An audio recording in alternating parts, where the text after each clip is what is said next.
Você visitou o Rio Doce antes e depois do desastre. Quais foram as principais diferenças percebidas?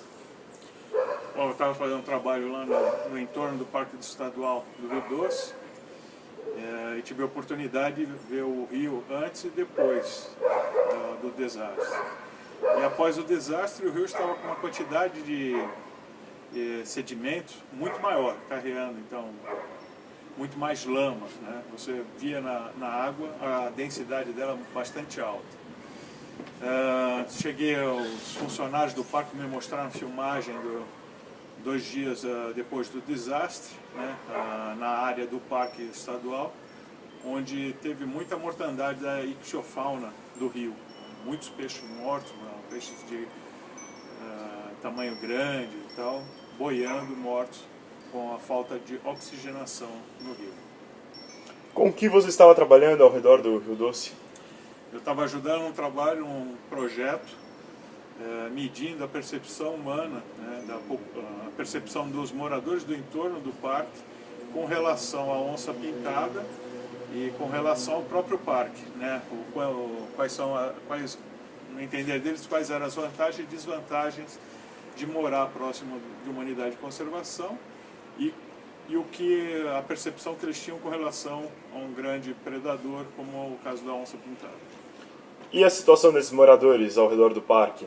Como estava sendo? Após o desastre, né,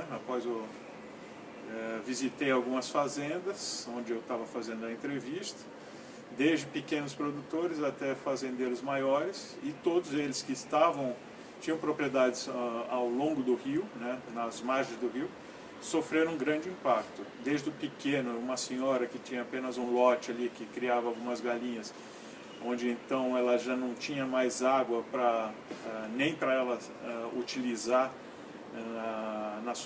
no seu lote, para dar alimentação, água para os seus animais, como também grandes fazendeiros na margem do Rio Doce, vizinho ao parque, em que na época que aconteceu o desastre, esses animais, o gado que estava utilizando as invernadas próximo ao Rio Doce e que beberam essa água, vieram a óbito rapidamente. E cheguei a ver até alguns animais que consumiram essa água e que estavam sofrendo consequências em relação à ingestão dessa água.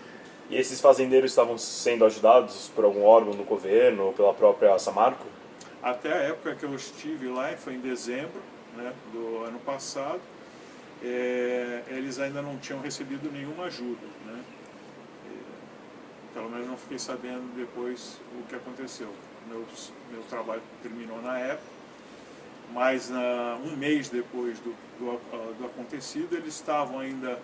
Eu até recomendei de registrar tudo o que estivesse acontecendo na propriedade com relação ao impacto do acidente sobre a sua produção, para entrar junto ao Ministério Público, ao Ministério da Saúde, Ministério da Agricultura, com ação em conjunto dos proprietários contra as responsáveis pelo acidente. E focando mais no seu trabalho, como estava a fauna local? Estava muito prejudicada pelo acidente? Bom, o que eu vi depois de um mês, né, eu estive lá, eu saí do parque 2 dias antes do acidente e tive a oportunidade de retornar depois de um mês do acidente, né. O que nós percebemos é que a ictiofauna, que suportaria uma série de animais com relação, por exemplo, da avifauna, né, algumas aves paludícolas que se alimentam de pequenos peixes, simplesmente não estavam encontrando alimento, né. Visitei também algumas áreas de margem do rio, né, da margem do rio, e porque essa onda de lama que aconteceu entrou na mata ciliar, né, e você via que o material sedimentado nessa mata ciliar já estava provocando uma série de consequências sobre a vegetação e consequentemente, sobre a fauna que ocorre nessa região. E quais são suas perspectivas futuras para a região? Bom, tem um grupo de pesquisadores de várias universidades brasileiras, independentemente, se organizaram e fizeram uma série de levantamentos na região. Já tem material publicado sobre a consequência desse acidente. Estima-se que para a recuperação dessa região será provavelmente mais de um século para toda a região se recuperar.